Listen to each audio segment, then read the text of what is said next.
Senang sekali saya Rafika Mustaqimah kembali menjumpai Anda secara langsung dari studio Selebes TV Makassar dalam program Dialog Legislasi.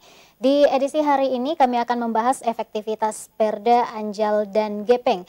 Selebes People, kita ketahui bersama bahwa fenomena anak jalanan dan juga gepeng masih sering dijumpai di kota-kota besar di Indonesia, juga termasuk kota Makassar.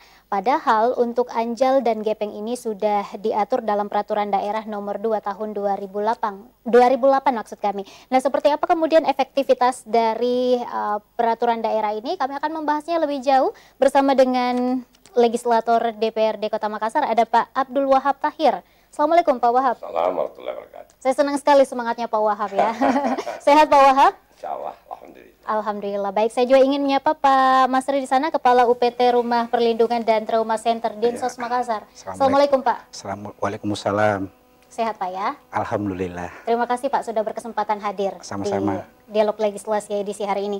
Saya juga ingin menyapa sosiolog di sana, ada Ibu Dr. Rahmawati Haruna. Beliau juga langganan kami di obrolan Karebosi maupun di Dialog Legislasi.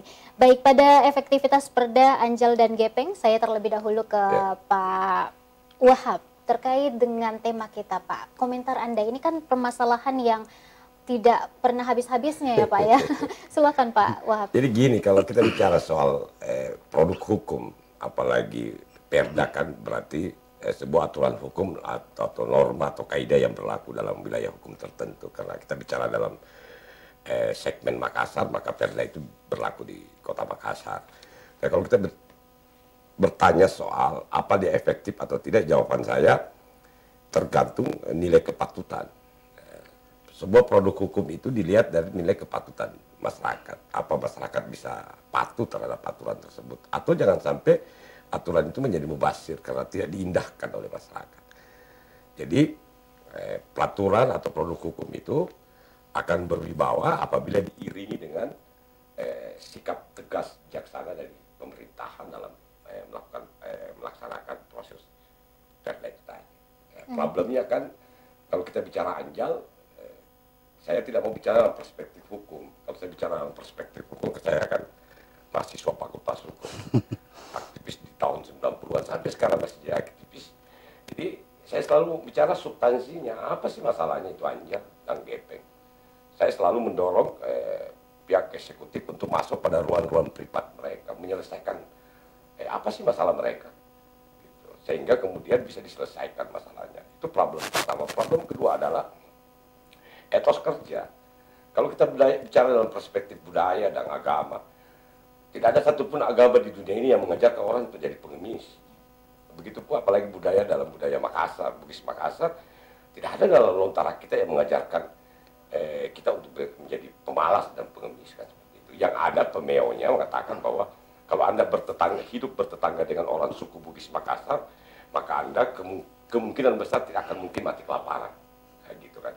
Sehingga menurut saya memang harus dibedah secara utuh kasus ini sehingga kemudian kita bicara efektivitas sebuah produk hukum itu tadi. Karena alasan mereka yang sangat klasik, saya tidak punya pekerjaan, saya tidak punya harapan. Barusan ada di dunia ini manusia ini menitip beratkan harapan mereka dari meminta-minta. Problem juga itu kan. Apalagi kompleksitas permasalahan kemudian menjadi sangat kompleks karena ya akibat efek dari pergerakan manusia di kota menjadi urban, konsekuensinya itu tadi. Tapi sekali lagi saya percaya dengan pemerintah Kota Makassar bahwa bisa mereka melakukan pembinaan. Nah, setelah itu baru kita melakukan efek cerah. Saya melihat selama menjadi 14 tahun jadi anggota DPR, memang ada perilaku oknum yang memanfaatkan anak-anak kita untuk menjadi pengemis. Orang-orang seperti ini yang harus dipakai pendekatan bukan lagi pembinaan, tapi pendekatan hukum dengan menerapkan undang-undang perlindungan anak. Sehingga betul-betul jerah mereka. Karena dia eksploitasi anak-anak kita kan untuk jadi pengemis apa dan sebagainya. Tetapi sebelum itu diterapkan, pemerintah harus masuk dulu dalam ruang privat mereka untuk menyelesaikan substansi apa sih mereka. Dan mereka lapar, mereka tidak punya pekerjaan. Kemudian, dari hasil pengamatan Anda Pak, sejauh ini kira-kira yang latar belakangi mereka ini sehingga masih menjadi Anjal dan juga Gepeng Pak Wahab? Ya sifat malas tadi adalah merasa keenakan bahwa menjadi pengemis itu, menjadi anjal itu sebuah pekerjaan yang menurut mereka dalam tanda petik mulia, mendapat uang yang halal, tapi melalui sebuah proses yang cepat sekali kan. Ya kalau saya lihat fenomena ini fenomena yang memang terjadi di hampir seluruh Indonesia, bahkan di salah satu tempat di Jawa ada sebuah kampung itu jadi perkampungan mewah. Tapi perilaku hidup mereka itu adalah pengemis.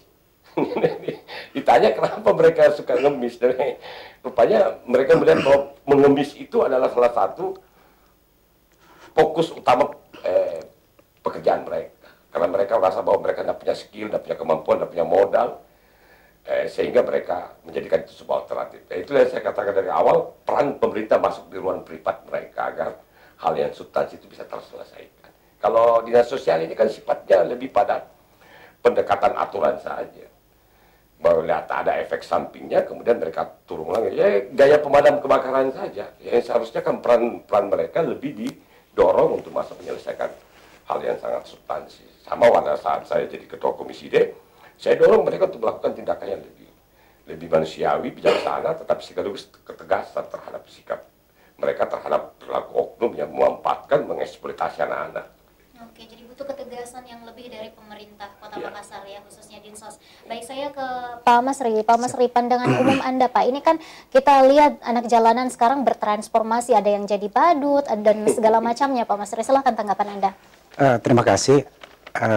Terkait dengan, karena kita bicara efektivitas, maka saya akan sampaikan data.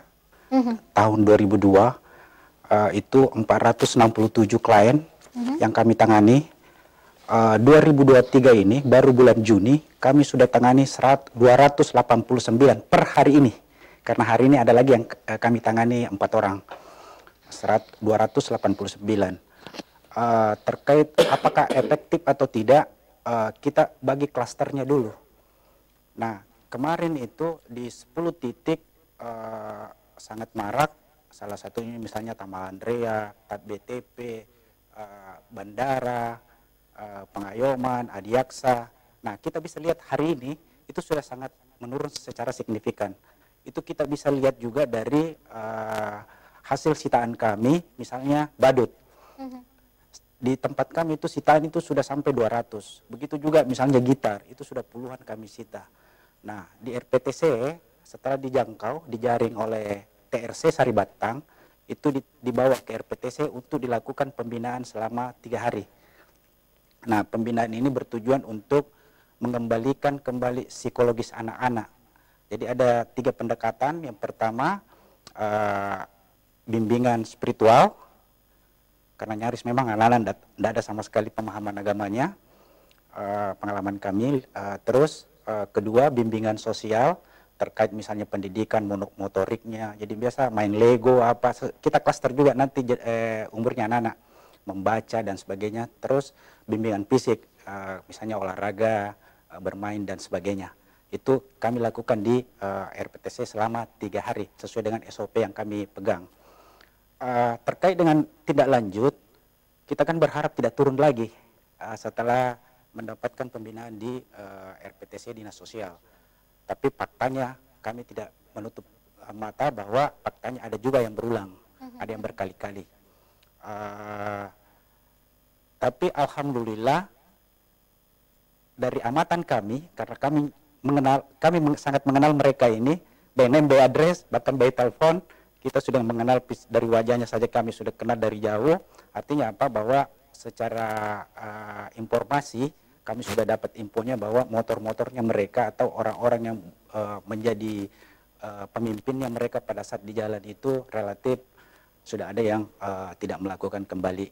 Misalnya bisa dilihat buktinya di pintu 1 Unhas BTP itu yang ramai sekali badut kemarin, itu motornya itu sudah tidak ada, sehingga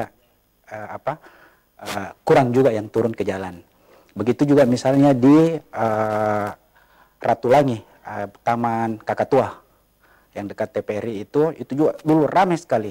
Tahun 2002 itu ramai sekali. Tiap malam selalu ada laporan. Alhamdulillah kalau kita patroli Pak Dewan, Bu Dokter, ini sudah bahkan kita kadang tidak dapatkan lagi anak-anak di jalan. Laporan juga sudah berkurang. Itu artinya apa? Sudah ada penurunan secara signifikan. Kenapa bisa seperti itu? Ada strateginya, Pak Dewan. Kemarin itu kalau kita mengacu ke Permensos, di surat pernyataan itu hanya mengundang orang tua untuk menjemput anaknya pada saat selesai pembinaan selama 3 hari. Nah, Dinas Sosial melakukan inovasi mengundang RT-nya. Nah, terbukti karena RT-nya di Ratulangi itu sangat aktif, menghimbau, mengedukasi warganya sehingga mulai penurunan. Itu karena kita melibatkan pemerintah setempat. Terus kedua, Pak Armin Fera jadi PLT ada lagi masukannya ke kami. Jadi surat pernyataan itu ditambahkan poinnya. Jadi termasuk pencabutan bantuan sosial. Apakah itu KIS, apakah itu PKH, atau bantuan-bantuan lainnya yang didapatkan oleh mereka. Jadi kalau terjaring lagi anak-anak mereka, kita cabut bantuan sosial, walaupun sampai sekarang kami belum sampai ke situ karena ini masih tataran pembinaan. Tapi alhamdulillah itu sangat menurun karena terbukti yang sudah menandatangani itu kami tidak pernah lagi jangkau anak-anak mereka. Terkait dengan ada juga tambahannya, misalnya kita karena sudah ada by name by address, jadi misalnya yang gepeng ini yang usianya 17 tahun ke atas, kita inventarisasi namanya di database. Kemudian kalau ada pelatihan-pelatihan, umumnya itu pelatihan perbaikan AC, cuci kendaraan, yang pekerjaan pelatihan-pelatihan ringan yang bisa mereka langsung mengeksekusinya di lapangan. Dan itu cukup membantu ya Pak? Itu cukup membantu, itu kita lakukan. Kita juga ke SKPD lain, misalnya ada kegiatan pelatihannya, kita juga minta supaya namanya yang namanya yang ada dalam database kami itu yang kami kirim ke sana. Sukses story iya, tapi sehebat-hebatnya pemerintah tanpa dukungan masyarakat itu sangat susah. Dukungan masyarakat yang paling penting adalah tidak memberi. Itu. Oke. Sebelum kita bahas soal efektivitas peraturan daerah tentang Anjal dan juga gepeng ini, kita ke sosiolog dulu. Kita mau mendengar kira-kira seperti apa sih sebenarnya, ataupun apa sih yang melatar belakangi kenapa anak-anak ini masih suka ke jalan, Ibu Dr. Rahmawati Aruna. Terima kasih Vika. Ya, seperti yang dikatakan tadi bahwa sebenarnya ini adalah persoalan tidak pernah usai, gitu ya. Persoalan jalanan, gepeng, itu semua wilayah akan terkena persoalan ini. Baik di negara maju, negara berkembang, perkotaan, kota besar, semua ada problematika seperti ini. Nah, kita harus cari tahu dulu kenapa ini bisa terjadi. Yang pertama sebenarnya itu adalah ketika angka kemiskinan juga semakin naik. Kita tidak bisa menafikan itu bahwa angka kemiskinan juga naik di tengah-tengah masyarakat. Kemudian adanya modernisasi. Modernisasi itu menyebabkan semua perangkat-perangkat yang biasanya dikerjakan oleh manusia itu sudah digunakan, dapat dikerjakan oleh alat gitu ya. Semakin canggih itu menyebabkan pengangguran. Pengangguran itu kan juga akhirnya orang tua yang misalnya menjadi tulang punggung dari keluarga, kemudian efeknya jatuh kepada anak-anak. Dan akhirnya anak-anak itu kemudian menjadi warga atau masyarakat yang harus mencari uang di tengah jalan, gitu kan. Mereka akan turun ke jalan, dieksploitasi oleh orang tuanya, apalagi orang tua mereka sudah punya pekerjaan misalnya. Kemudian bahwa masyarakat kita sekarang memang mengalami perubahan sosial akibat industrialisasi gitu ya. Industrialisasi menyebabkan banyaknya wilayah pekerjaan yang semakin tidak lagi menggunakan tenaga-tenaga manusia, kemudian akhirnya ya muncul lagi efeknya bahwa mereka akan, masyarakat kita menjadi masyarakat yang tidak memiliki keahlian karena digantikan oleh peralatan-peralatan yang semakin canggih. Dan akhirnya ya anak-anak menjadi korban dari ketidakmampuan orang tua untuk mengelola finansial mereka, sehingga kebutuhan-kebutuhan itu akhirnya didapatkan di jalanan. Nah, itu yang menjadi fenomena kenapa ini akan selalu menjadi problematika yang tidak pernah usai. Anak itu akan menjadi tanggung jawab kita bersama, tanggung jawab keluarga, tanggung jawab masyarakat, tanggung jawab pemerintah gitu kan. Nah, anak menjadi sosok yang kemudian tidak mendapatkan hak-haknya sebagai anak. Jadi pemenuhan hak anak itu tidak didapatkan di lingkungan keluarga. Kemudian masyarakat juga tidak mendukung untuk menciptakan kenyamanan-kenyamanan kepada mereka. Dan akhirnya sekali lagi bahwa anjal ataupun gepeng tadi disampaikan oleh Pak Dewan juga menjadi sebuah profesi.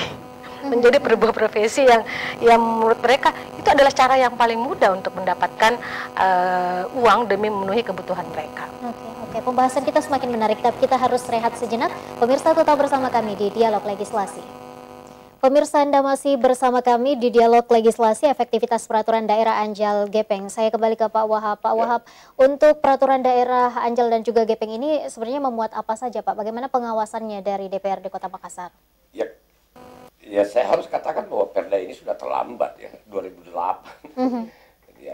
Lambat sekali mengantisipasi pergerakan zaman 15 tahun terakhir. Seharusnya kan pemerintah dalam ini dinas sosial mengajukan revisi terhadap Perda ini, karena sebuah produk hukum yang 15 tahun lalu pasti mengantisipasi perkembangan zaman ini pasti terlambat.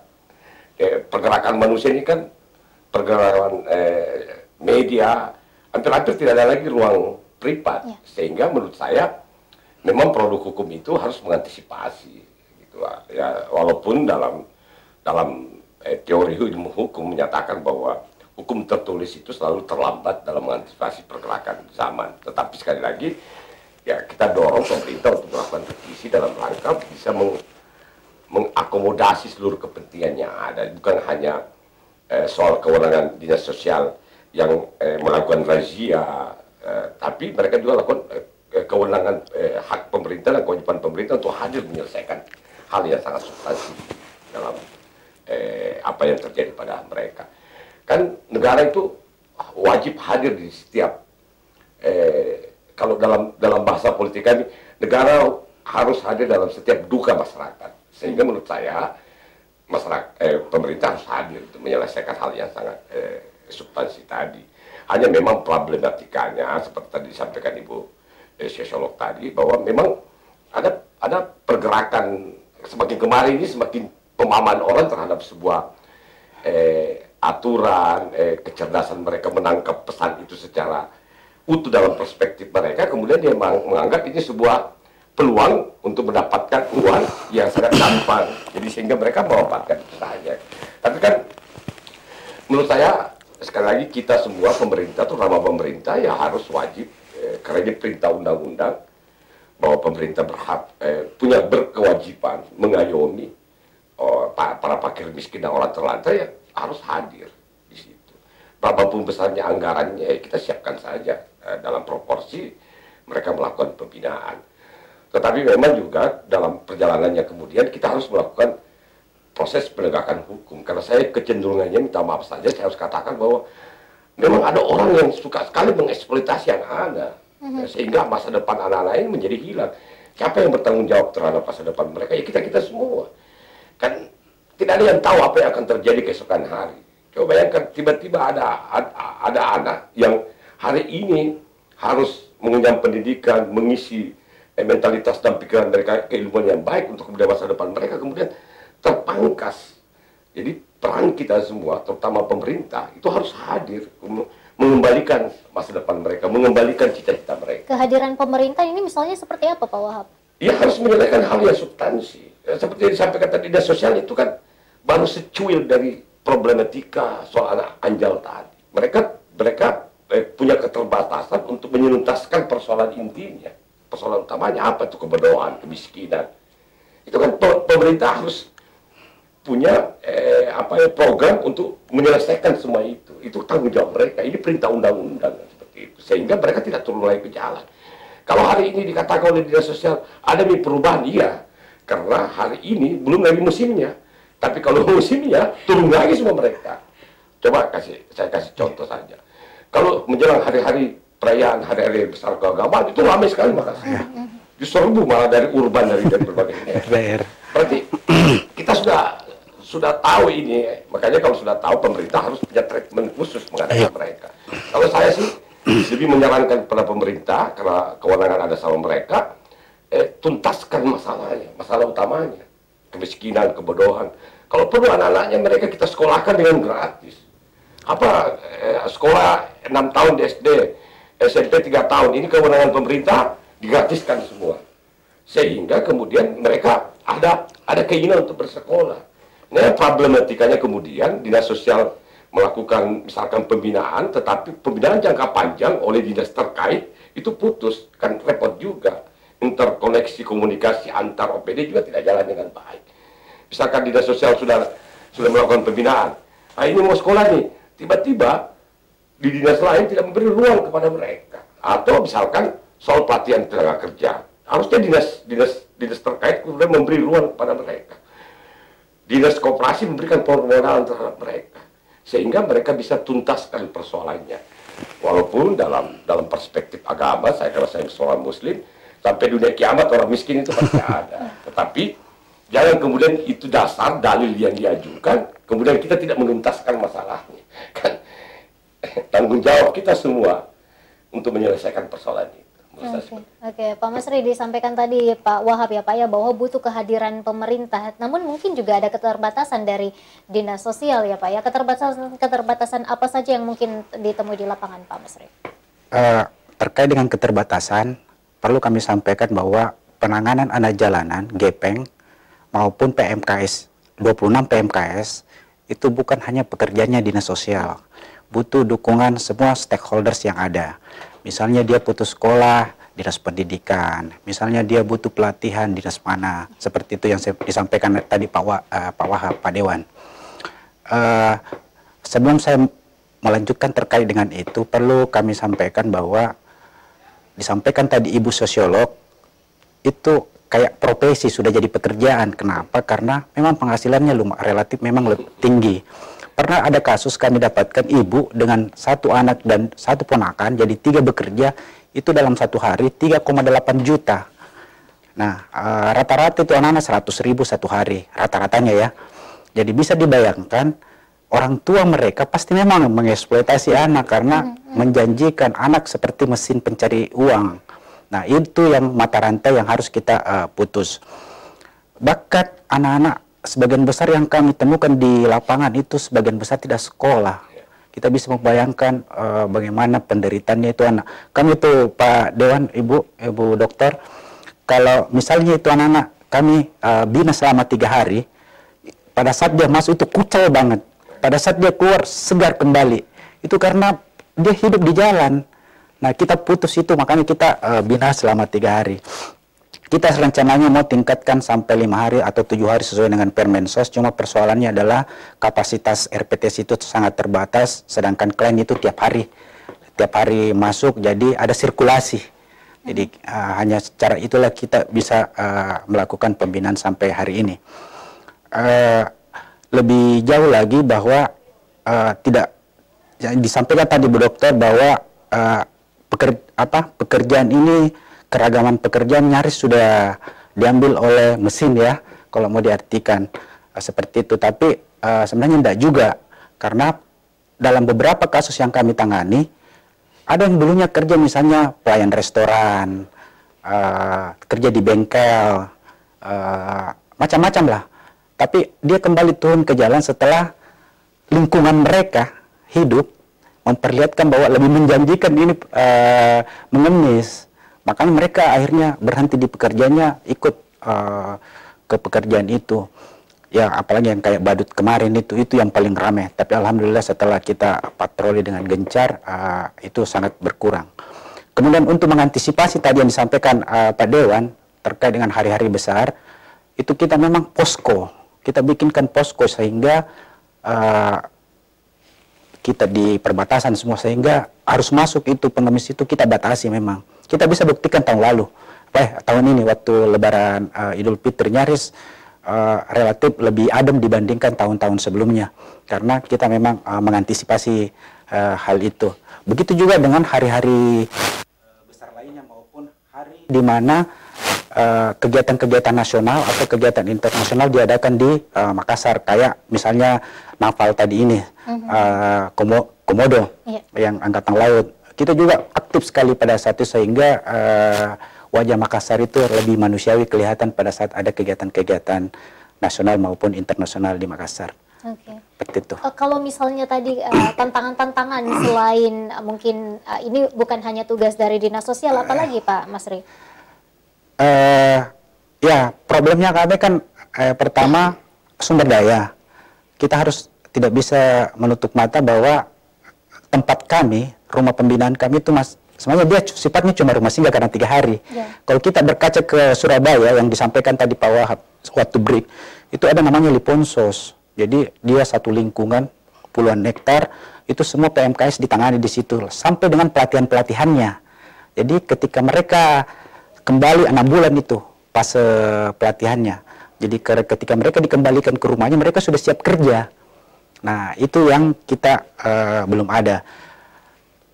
Melalui Dewan Pemerintah, sebenarnya kita sudah rencana pengadaan tanah untuk Liponsos di Maros tahun 2002, cuma karena ada problem sehingga pengadaan tanahnya tidak terlaksana, tapi itu sudah menjadi cita-citanya pemerintah Kota Makassar menghadirkan namanya Liponsos itu. Saya sangat yakin kalau kita berkaca kembali ke Surabaya, kalau Liponsos ini sudah berdiri, programnya jalan, insya Allah sudah ada solusi permanen terkait penanganan anak jalanan dan gepeng ini, seperti itu. Dan PMKS juga. Oke, saya kasih sosiolog, Ibu Dr. Rahma. Kira-kira solusi yang bisa membuat anak-anak ini menjadi jerah turun lagi ke jalan, Bu? Solusi untuk membuat mereka itu sudah jerah, ya, misalnya jerah turun ke jalan. Saya juga ingin mengomentari dulu sebelumnya ya, bahwa memang kita bicara tentang Perda tadi, dari perubahan sosial itu kan masyarakat kita sudah sangat cepat.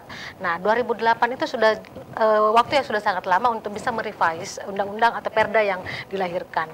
Saya menarik sekali ya, dari 60 pasal 29 ayat yang terdapat di dalam Perda ini, memang disebutkan bahwa ada keterlibatan beberapa pihak yang sangat dibutuhkan untuk berkolaborasi untuk bisa menangkal atau mengurangi jumlah ini. Termasuk salah satunya yang menarik ini saya katakan adalah bos anak jalanan. Di situ dituliskan di dalam Perda, bos anak jalanan. Itu menjadi sebuah indikator sebenarnya bahwa kita semua mengakui ya, kita semua mengakui bahwa lahirnya anak jalanan, gelandangan, pengemis di jalan itu sesuatu yang sangat terorganize gitu kan, sangat diorganisir dengan baik, sehingga kolaborasi antara banyak pihak yang sudah disebutkan tadi oleh Pak dari Dinas Sosial, disebutkan bahwa kolaborasi antara Dinas Sosial, pihak Satpol PP juga Pak disebutkan di Perda juga ya, kemudian lembaga-lembaga yang pemerhati sosial, pemerintah khususnya juga dari pihak Dinas Pendidikan, tenaga kerja, itu harus bisa saling berkolaborasi untuk mewujudkan sebuah program yang disebut oleh Pak Dewan, itu bisa mengantisipasi semakin banyaknya anak-anak yang akan turun ke jalan. Jadi memang perlu ada program yang kita kemas. Nah, itulah gunanya bahwa kita harus bisa menyesuaikan peraturan daerah yang kemudian bisa dimanfaatkan atau bisa adaptif terhadap perubahan zaman. Nah, masalahnya sekarang undang-undang atau Perda itu belum direvise, sehingga ada beberapa hal yang tidak terkondisikan dengan zaman. Nah, untuk menjaga agar anak-anak kita ini kemudian tidak lagi turun ke jalan, memang sebuah persoalan yang sangat sekali lagi dari waktu ke waktu berat gitu ya. Tadi sudah disebutkan yang pertama bahwa pesona atau aura mendapatkan uang dengan mudah itu sangat mereka rasakan. Kemudian eksploitasi dari pihak orang tua karena kurangnya edukasi dan kurangnya juga skill yang mereka peroleh, sehingga anak-anak itu menjadi sasaran utama agar mereka bisa membantu ekonomi keluarga.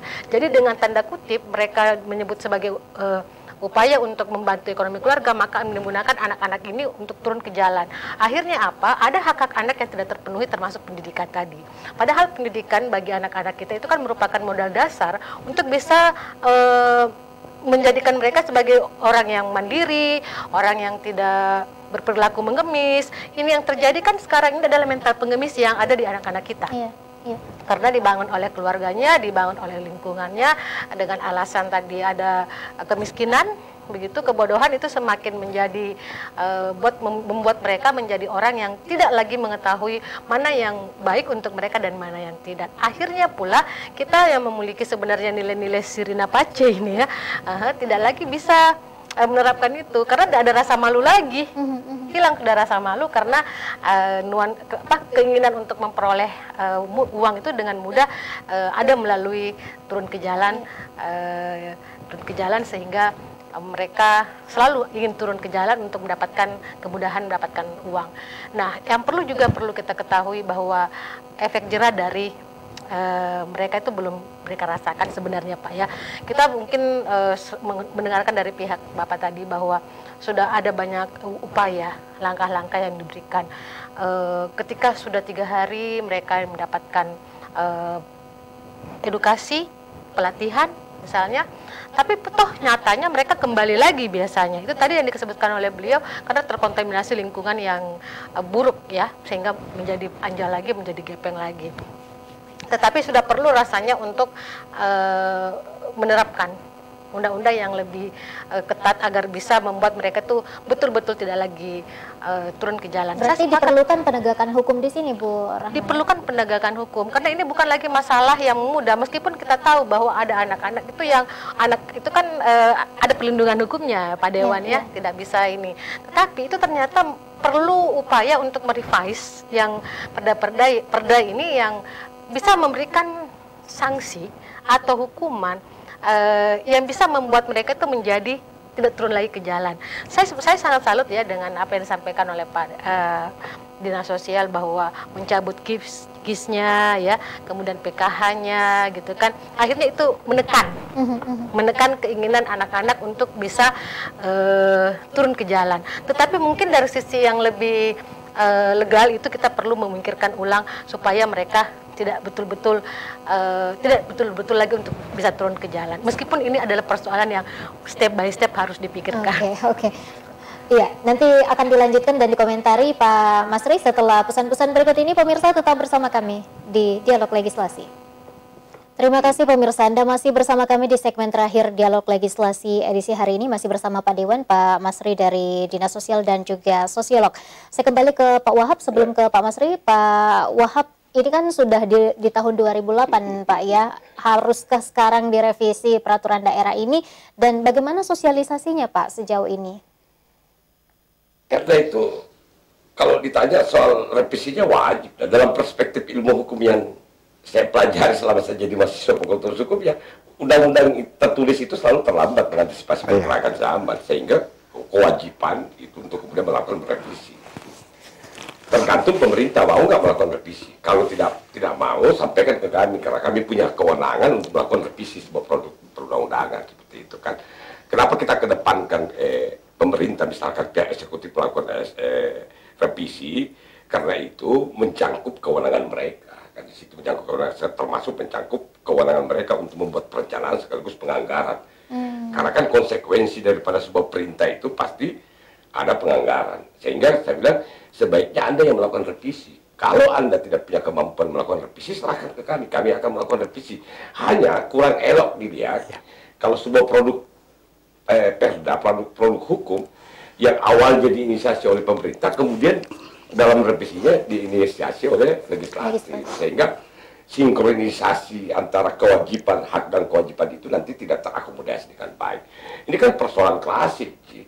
Sebenarnya karena dia persoalan klasik, persoalan yang berulang-ulang, seharusnya bisa diantisipasi dengan keberanian kita mengeksersis hak dan kewenangan mereka, kemudian bisa kita berikan jalan keluar. Semua orang bertanggung jawab terhadap masa depan dan tanggung jawab anak-anak di jalan ini. Pertanyaannya kemudian, ada nggak keberanian kita untuk menuntaskan cita-cita mereka? Saya tidak pernah memberi toleransi terhadap perilaku oknum yang memanfaatkan anak-anak. Tetapi kan itu tadi seperti disampaikan oleh Ibu Dokter tadi, sosiolog kita, yang mengatakan bahwa ada perubahan perilaku. Ada kecenderungan ternyata jadi pengemis itu bisa menjadi kaya, seperti itu. Kalau saya jadi buruh misalkan, saya hanya dapat dalam setahun 1,5, sebulan 1,5, kemudian menjadi gepeng, saya bisa dapat beli dari. Jadi mereka melihat bahwa alternatif untuk meningkatkan pendapatan, menaikkan taraf hidup mereka itu adalah ngemis. Ini kan menurut saya memang peran kita semua mengedukasi mereka. Memang tidak dilarang untuk menjadi orang kaya atau berpenghasilan lebih, untuk memenuhi kebutuhan, tetapi pakai cara-cara yang lebih terhormat. Gitu kan. Nah, peran kita semua, terutama pemerintah, kita dorong untuk menuntaskan masalah ini. Soal interkoneksi OPD, laporkan ke kami, kita lakukan tekanan. Soal anggaran kan berulang kali saya sampaikan sejak saya jadi anggota dewan. Berapapun biaya yang Anda butuhkan, kalau selama itu adalah kepentingan rakyat, kita akan anggarkan, kita akan dorong. Kita akan pangkas semua anggaran-anggaran yang tidak masuk akal, yang tidak bersentuhan langsung dengan kepentingan rakyat. Kita akan dorong itu. Tetapi yakinkan juga sebaliknya kami ke DPR bahwa Anda mau kerja gitu. Ya, jangan kemudian Anda diperhadapkan dengan hal-hal yang sifatnya administratif sekali. Misalkan contoh kasus, kita sudah minta nih kalau ada pembinaan satuan kerja sudah koordinasi dengan satuan polisi pamung praja melakukan pembinaan, setelah itu melakukan operasi penindakan, setelah itu lakukan pembinaan. Setelah itu pembinaan, siapa punya tanggung jawab? Setelah itu apa problematiknya? Permodalan, kita kan punya dinas koperasi. Panggil dinas koperasi. You butuh berapa banyak duit untuk membina semua ini? Kan datanya sudah ada, by name, by dress sudah ada. Berarti kita sudah bisa mengakumulasi berapa sih total anggaran yang dibutuhkan. Setelah itu kita lakukan pengawasan, edukasi. Itu menurut saya salah satu cara untuk menyelesaikan problem utamanya. Karena kapan tidak, mereka menganggap bahwa untuk menaikkan taraf hidup mereka, menaikkan posisi status sosial mereka, itu adalah ngemis, menjadi gelandangan. Kan nggak bisa juga dilarang dalam spektrum cita-cita mereka seperti itu, nggak bisa dilarang kan. Tetapi kita ini yang harus memberikan pemahaman kepada mereka bahwa nggak dilarang kok bercita-cita, tapi itu cita-cita tidak bagus. Satu. Kedua, Anda merampas hak anak. Masa kanak-kanak itu adalah masa emas bagi seorang manusia dalam menggapai cita-citanya. Hari ini dirampas hanya karena diberi janji untuk menjadi lebih baik, atau di-endorse ke telinga mereka dalam pikiran mereka, kalau kau mau merubah status kehidupan kita, maka kau harus korbankan dirimu. Nah, ini kan salah ini. Oleh karena itu menurut saya kita semua harus punya peran menyelamatkan generasi muda kita. Saya tidak bisa bayangkan kalau kemudian 10 tahun ke depan, 20 tahun ke depan, nanti penduduk Makassar ini lebih banyak orang yang bercita-cita menjadi seperti itu. Kan problem juga. Jadi kota kita menjadi kota yang dalam tanda petik tidak berkemanusiaan. Oke, Pak Masri, tadi disampaikan Pak Dewan ya Pak ya, bahwa ini sebenarnya pihak eksekutif yang kemudian mengajukan, lalu kemudian disetujui oleh pihak legislatif. Bagaimana Pak? Silahkan dielaborasi. Sebelum masuk ke apakah Perda ini perlu direvisi atau tidak, terlebih dahulu saya ingin menyampaikan fatwa MUI terkait dengan anak jalanan. Jadi MUI juga melihat fenomena di jalanan itu sudah sangat meresahkan masyarakat. MUI atas kerjasama dengan Dinas Sosial kemudian mengeluarkan fatwa nomor 1 tahun 2021 yang kami sebut 3H. Haram mengeksploitasi, haram memberi, haram meminta dan mengemis. Jadi pemberi juga itu haram. Yang tadinya kita mau dapat pahala karena memberi, justru kita dapatnya dosa karena haram. Itu terobosan yang dilakukan oleh MUI dan itu viral kemana-mana karena baru MUI Sulawesi Selatan yang mengeluarkan fatwa seperti ini. Kemudian saya kembali ke Perda 02 tahun 2008. Sebenarnya Perda ini sangat bagus. Kenapa saya mengatakan sangat bagus? Karena satu-satunya Perda yang pasal 41 juga mengatur partisipasi masyarakat dalam konteks memberi itu. Larangan memberi, ada juga sanksi-sanksinya. Walaupun sanksinya itu setara dengan sanksi yang ikut mengemis maupun mengeksploitasi yang sesuai dengan Undang-Undang 35 tahun 2014 tentang eksploitasi anak. Perlu juga kami sampaikan bahwa sanksinya itu sebenarnya sangat berat. Maksimal 10 tahun, denda 200 juta. Jadi harus hati-hati. Jadi kalau Ibu Dokter tadi mendorong kami untuk memakai pasal itu untuk menindak, mengurangi kegiatan anak jalanan ini, saya pikir pasal itu bisa kita gunakan. Tapi itu sudah kami tertulis dalam surat pernyataan saat pengembalian klien kami. Dan alhamdulillah sangat menurun. Pada saat mereka tanda tangan itu ancaman pidana, ancaman denda, termasuk pemutusan bantuan sosialnya. Itu sangat efeknya besar sekali untuk mengurangi anak jalanan. Nah, yang paling penting sebenarnya dalam konteks revisi ini adalah rujukannya. Pasca ditangani dinas sosial, bagaimana mereka kembali ditangani sehingga kehidupannya mereka berubah. Nah, itu memang belum diatur secara rinci. Tapi sebenarnya dalam Perda ini ada, karena sampai di situ bimbingan pelatihan sampai dengan pemberian bantuan material peralatan bekerja. Itu sampai di situ, cuma belum terinci seperti apa implementasinya, sehingga kalau misalnya sudah terinci itu bisa dieksekusi langsung oleh OPD-OPD terkait dengan ini. Saya pikir revisinya sebatas itu, tapi Perda ini walaupun sudah sangat lama, tahun 2008, tapi sebenarnya cukup bagus ya Pak ya? Bagus, bagus menurut saya. Bahkan di tempat-tempat lain mungkin tidak ada sampai larangan untuk memberi itu. Itu kita poin pentingnya di Perda ini. Baik, untuk kemudian koordinasi dengan lintas terkait seperti apa Pak? Selalu, hampir tiap waktu itu kami selalu koordinasi dengan OPD-OPD terkait maupun eksternal. Misalnya dalam kasus kami, ada anak yang memang betul-betul sudah layak ini kita bawa ke panti asuhan. Kami punya beberapa kerjasama dengan panti asuhan yang pembiayaannya semua dilakukan oleh fasilitas panti asuhan. Tapi problemnya kami adalah harus persetujuan keluarga. Kembali lagi bahwa keluarganya tidak mau melepas asetnya. Seperti itu. Problemnya selalu kami di situ, persetujuan keluarganya. Kami sudah, pokoknya yang kami anggap setelah, kan ada kami program namanya home visit, reunifikasi. Home visit itu yaitu mengunjungi tempatnya mereka. Reunifikasi itu pada saat tidak ada penjemputan, kami yang ngantar. Begitu anunya dinas sosial, kami yang ngantar pulang. Menemui RT-nya, kemudian menemui keluarganya untuk membuat berita acara. Di situ kami putuskan bahwa oh ini kami mau dorong ke misalnya panti yang bisa lebih bagus pembinaannya, supaya pendidikannya, kesehatannya bisa terjamin.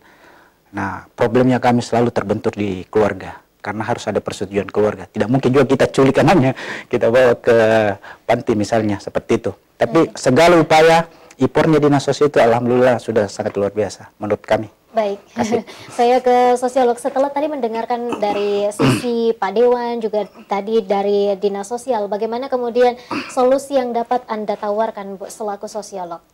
Ya, terima kasih Vika. Jadi yang pertama yang ingin saya sampaikan adalah ketika terkait ini dengan Perda ya, bahwa Perda ini ketika sudah ada sampai sekarang ini disebutkan tadi oleh Bapak sudah bagus gitu, tapi menurut saya tetap butuh revisi. Nah, ketika belum direvisi itu tidak ada artinya Vika kalau tidak dilakukan secara konsisten. Jadi 60 pasal 29 ayat ini harus bisa terimplementasi dengan baik di tengah-tengah masyarakat. Yang kedua adalah kita perlu untuk mengurangi sikap apatis masyarakat kita, bahwa ini tidak bisa dikurangi atau ditindaki gitu kan. Kita harus membuat masyarakat itu untuk percaya diri, untuk berkontribusi agar hal-hal seperti ini tidak lagi terjadi, termasuk memberikan uang bagi pengemis atau anak jalanan gitu kan. Itu adalah salah satu bentuk partisipasi masyarakat yang sangat penting dilakukan sehingga dapat mengurangi ketergantungan anak-anak itu, bahwa oh ada yang memberi, pasti ketika kita di jalan ada yang memberi, ada yang kasih, sehingga mereka akan selalu merasa ingin untuk turun ke jalan. Kemudian kita harus percaya bahwa sebuah Perda itu akan terlaksana dengan baik apabila memang akan dilaksanakan secara kolaboratif antara pihak-pihak yang sudah tertera di situ. Ada pihak tenaga pendidikan, dinas pendidikan gitu kan, dinas sosial, Satpol PP. Saya ingin mengatakan Evika ya, bahwa kehadiran Satpol PP tidak hanya dibutuhkan ketika penggusuran gitu ya, tetapi saya ingin mengatakan bahwa peran mereka itu sangat besar terhadap penanggulangan anak jalanan dan gepeng gitu ya di Kota Makassar. Jadi kolaborasi dan konsistensi yang dibutuhkan untuk mengurangi permasalahan masyarakat ini yang tidak kunjung usai gitu ya. Kalau tidak bisa tuntas sama sekali ya paling tidak itu minimal diminimalkan gitu ya, sehingga masyarakat kita, anak-anak kita terutama bisa mendapatkan pemenuhan hak-hak, terpenuhi hak-hak mereka. Hak-hak mereka anak itu ada 10 hak anak ya Pak ya, yang ada di undang-undang kita, sehingga itu perlu untuk diperhatikan, sehingga mereka bukan ada orang pihak-pihak yang dieksploitasi, di endorse kata Pak Dewan tadi gitu ya, sebagai endorse untuk mencari uang, pemenuhan hak-hak dari pemenuhan finansial keluarga mereka. Jadi sekali lagi, yang pertama kesadaran masyarakat kita, kemudian kolaborasi seluruh pihak yang terkait dalam hal ini, kemudian yang ketiga juga perlunya mungkin untuk merevise lagi untuk membuat Perda kita lebih adaptif, lebih adaptif dan sesuai dengan perkembangan atau pergerakan sosial yang semakin dinamis ini. Begitu. Baik. Saya ke Pak Masri karena kita sudah di segmen terakhir, Pak. Silakan harapan-harapan kepada mungkin masyarakat dan juga kepada lintas terkait, Pak. Silakan. Sejauh apapun impor dari Dewan, DPRD, eksekutif dalam hal ini pemerintah Kota Makassar, tanpa keterlibatan masyarakat itu sangat tidak mungkin kami tuntaskan sampai seakar-akarnya. Karena piramidnya ini adalah memberi. Dengan tidak memberi, otomatis tidak ada lagi anak-anak kita di jalanan. Karena ada demand, maka mereka ada di jalan. Itu kami berharap masyarakat tidak kembali memberi untuk anak jalanan. Seperti itu. Baik, baik. Saya ke Pak Dewan. Pak Dewan, karena kita sudah di segmen terakhir, silakan. Kalau saya sih, negara wajib hadir di dalam juga setiap warga negara. Termasuk soal GPG ini, mereka wajib menuntaskan seluruh problematika. Kalau Anda tidak bisa menyelesaikan, Anda tidak wajib dipatuhi sebagai pejabat negara, karena tidak menyelesaikan masalah. Kenapa saya selalu katakan revisi Perda itu penting? Karena tidak semua akomodasi, Perda itu mengakomodasi kepentingan untuk menyelesaikan problematika itu. Coba ya kita pikirkan. Dalam teori hukum saya sudah jelaskan bahwa pelaksanaan jauh lebih baik ketimbang sebuah peraturan perundang-undangan. Problemnya kita kemudian ada produk tapi pelaksanaannya amburadul, bukan seperti itu. Lantas sudah kepastian hukum. Perda itu selalu sanksinya itu tindak pidana ringan. Tapi kalau kita melakukan revisi kemudian melakukan penyesuaian terhadap undang-undang perlindungan anak, pasti mereka bagus juga. Ya. Sudah sama. Seperti itu. Oleh karena itu sama perlindungan ini kan soal nilai kepatuhan. Sama. Majelis Ulama Indonesia mengeluarkan fatwa. Pertanyaannya kemudian seberapa banyak orang yang mematuhi peraturan itu? Fatwa Majelis Ulama Indonesia. Bersama dengan fatwa dilarang merokok. Berapa banyak umat yang mengikuti fatwa itu tadi? Ini soal kesadaran kan seperti itu. Walaupun dalam perspektif kami bahwa sampai dunia kiamat pun ini selalu saja ada orang yang susah. Ya. Tetapi cari cara-cara yang terhormat, yang kemudian tidak mengeksploitasi masa depan anak-anak. Ya. Saya dorong sih dinas sosial untuk mengambil peran yang lebih berani. Kalau Anda mengatakan bahwa tidak perlu dengan Perda itu cukup, ya silakan. Tapi buktikan kok. Yang kok gaya-gayaan aja. Menyelesaikan apa buktinya kau mampu menyelesaikan masalah? Tidak ada. Yang kau sajikan data itu ya per hari ini. Tapi kalau kita lakukan evaluasi data itu naik gitu. Karena orang menganggap bahwa menjadi pengemis itu adalah harapan untuk menaikkan taraf hidupnya. Orang menganggap bahwa pengemis itu adalah salah satu sumber pendapatan yang paling ideal. Ini kan bahaya. Kalau semua orang berperilaku seperti itu, orang repot itu. Tapi ya berpulang ke pemerintah. Kan masing-masing nanti kalau meninggal akan diminta pertanggungjawab oleh Tuhan. Dan saya sudah sampaikan, bahwa saya sudah ngomong nih, bahwa lakukan yang terbaik untuk rakyat. Karena kita semua ini adalah abdi negara. Kalau kita adalah abdi negara, maka kita harus menyelesaikan problem utama dari perilaku hidup masyarakat yang dalam pemahaman saya itu menyimpang. Karena mereka menganggap mengemis itu adalah bagian untuk menaikkan taraf hidup mereka, menaikkan status sosial mereka. Kan lucu sekali nih kalau ada tiba-tiba ada orang seperti itu. Oleh karena itu menurut saya, semua pihak bertanggung jawab, kita doronglah pemerintah. Maju dong pemerintah. Kalau kami DPR, karena DPR itu tidak fungsinya hanya 3 saja, legislasi, penganggaran dan pengawasan. You butuh anggaran, kita bantu. You butuh legal standing untuk operating prosedur, kita kasih. Bikin Perda.